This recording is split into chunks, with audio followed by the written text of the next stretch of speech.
अगर आप भी चाहते हैं मनीष म्यूजिक भोजपुरी के वीडियो सबसे पहले आप तक पहुंचे तो लाल बटन के दबाकर चैनल को सब्सक्राइब जरूर करें और साथ में बेल आइकन को दबाना न भूलें।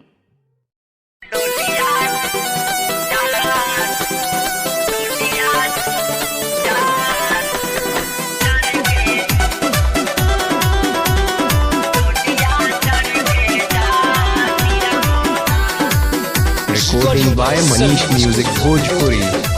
Music by Shams Jamil.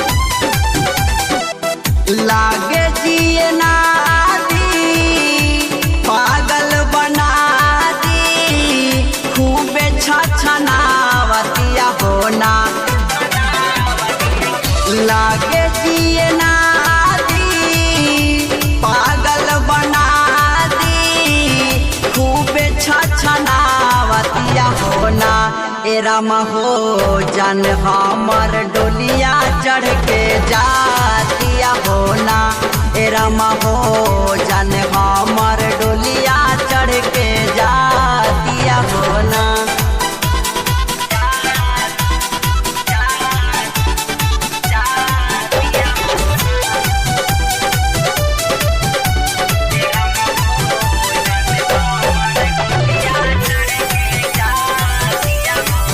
Recording by Manish Music Bhojpuri.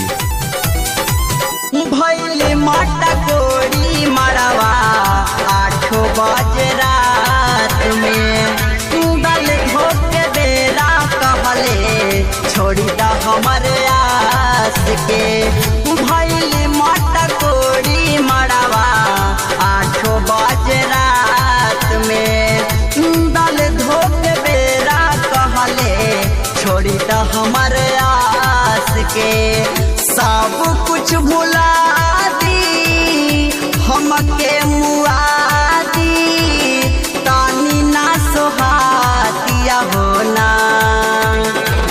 सब कुछ भुला दी हमके मुआ दी तानी ना सोहातिया होना एरामा हो जाने हमर डोलिया चढ़ के जातिया होना एरामा हो जाने हमर डोलिया चढ़ के जातिया होना।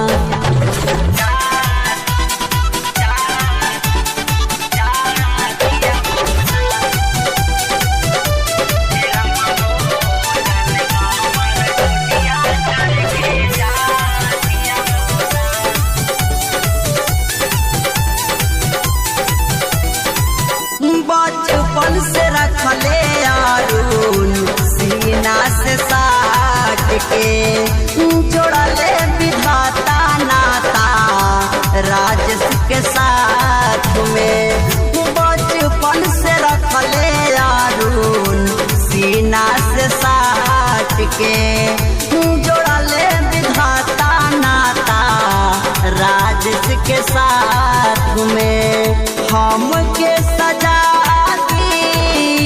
छीनले आजादी कुछो ना बुझातिया होना हमके सजा दी छीनले आजादी कुछो ना बुझातिया होना एरामा हो जाने हमर डोलिया चढ़ के जातिया होना एरामा हो जाने हमर डोलिया चढ़ के जातिया होना। Recording by Manish Music Bhojpuri.